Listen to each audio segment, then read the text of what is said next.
Hola, yo soy Flor, bueno, y les vengo a explicar hoy la unidad 3 a modo muy resumido porque es una de las más cortitas. Y bueno, y acuérdense que yo me estoy guiando con el programa del 2019. Así que si falta algunos temas o algo, revísenlo con el programa que ustedes tengan. Si tienen el 2020, capaz le han agregado más temas, yo no lo he visto, pero bueno. La unidad 3 comienza con las emociones, que las emociones son expresiones motoras ligadas de manera específica a un estímulo que conmueve de algún modo a todo el organismo y desencadena una reacción adaptativa a la conducta. Son respuestas globales del organismo y tienen tres funciones: la función adaptativa, la motivacional y la comunicativa. La adaptativa facilita el ajuste del organismo a nuevas condiciones ambientales. Cada emoción tendría una utilidad determinada. La motivacional potencia y dirige conductas, que es la atracción, repulsión, digamos.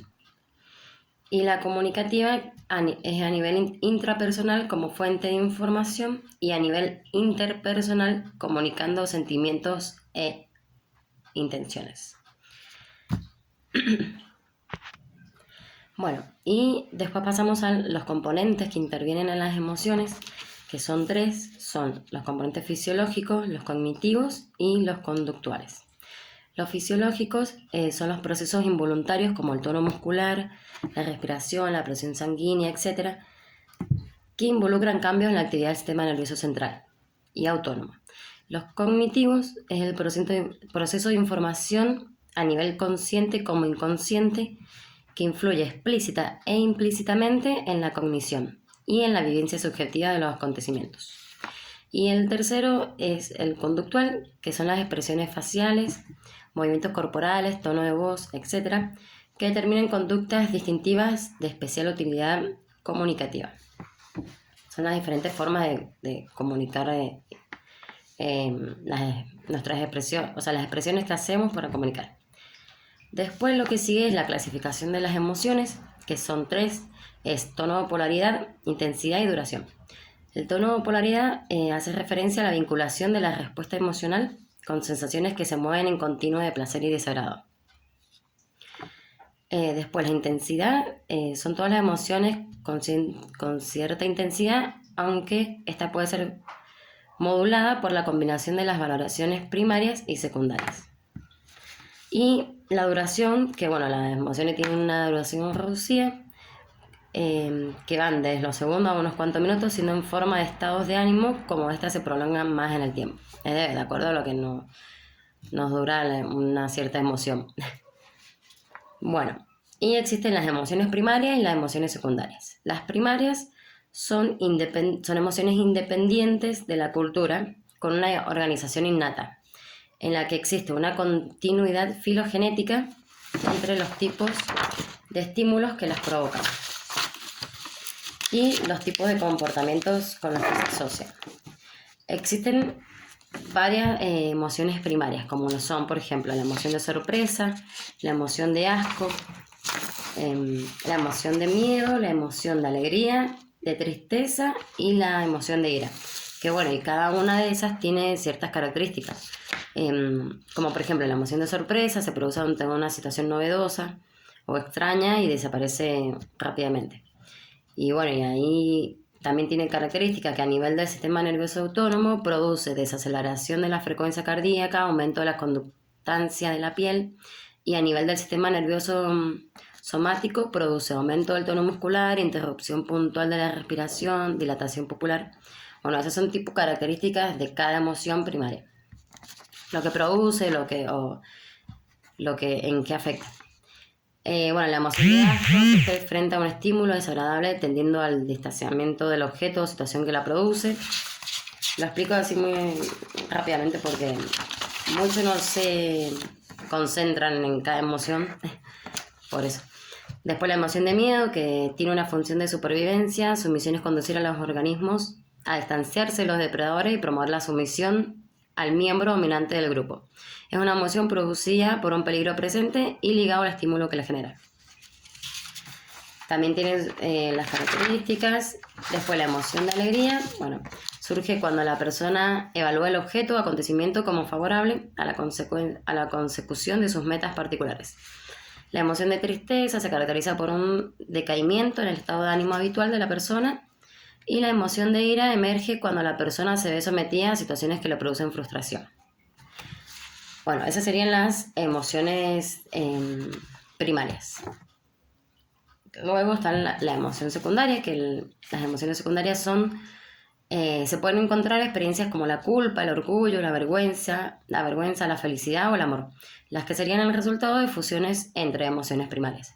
O sea, van enganchadas porque de acuerdo de las emociones primarias puede salir la vergüenza, la felicidad, el amor, el orgullo, que serían las emociones secundarias. Bueno, estas emociones dependen de la adquisición de conocimientos en el seno de una cultura, y su aparición será más tardía en el desarrollo del individuo.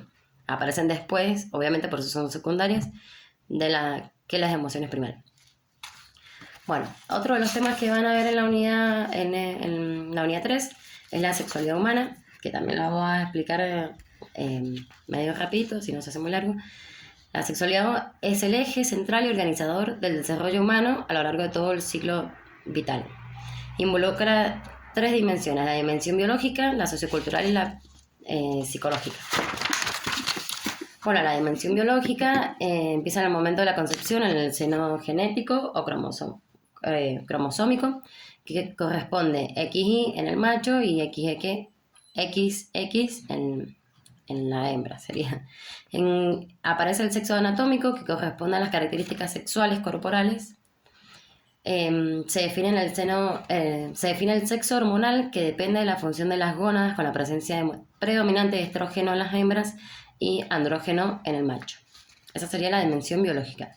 La dimensión sociocultural surge a partir de las asignaciones de un sexo determinado. Se inicia la crianza, que conlleva un proceso de socialización y personalización que tiene fundamental trascendencia en la construcción de la identidad sexual de una persona. De acuerdo con el sexo, va a tener un nombre y un sexo legal inscrito en el registro civil, que sería hombre y mujer. Y la dimensión psicológica comienza el proceso individual de autoidentificación sexual, que consiste en internalizar las modalidades de ser hombre o mujer en el grupo social en el que se vive. O sea, la identidad sexual sería género femenino y género masculino. Bueno, las características e intereses sexuales en los niños. Hasta los 3 años es importante enseñar a los niños los nombres de cada parte de su cuerpo. También es importante enseñarles a identificar partes del cuerpo que son privadas, no solo las que se ven, digamos. Entre los 4 y 5 años, el niño puede comenzar a demostrar interés en las características anatómicas, tanto las propias como las del sexo opuesto. Por ejemplo, pueden hacer preguntas como ¿cómo llegué a tu panza? ¿Dónde estaba antes de estar en tu panza? ¿Cómo salí? ¿Por dónde salen los bebés? Entre los 5 y 7 años, sus preguntas se vuelven más complejas a medida que intenta comprender la relación entre sexualidad y tener bebés. Preguntas como ¿qué edad es necesaria para que las niñas tengan bebés? ¿Por qué los niños tienen erecciones? ¿Qué es la menstruación? A partir de los 8 o 9 años, el niño comenzará a experimentar muchos cambios previos a la pubertad. Es importante empezar a hablar sobre las relaciones sexuales y métodos anticonceptivos. Y bueno, esas serían las características de los niños, que serían hasta los 3 años, de los 4 a los 5, de los 5 a los 7 y de los 8 a los 9.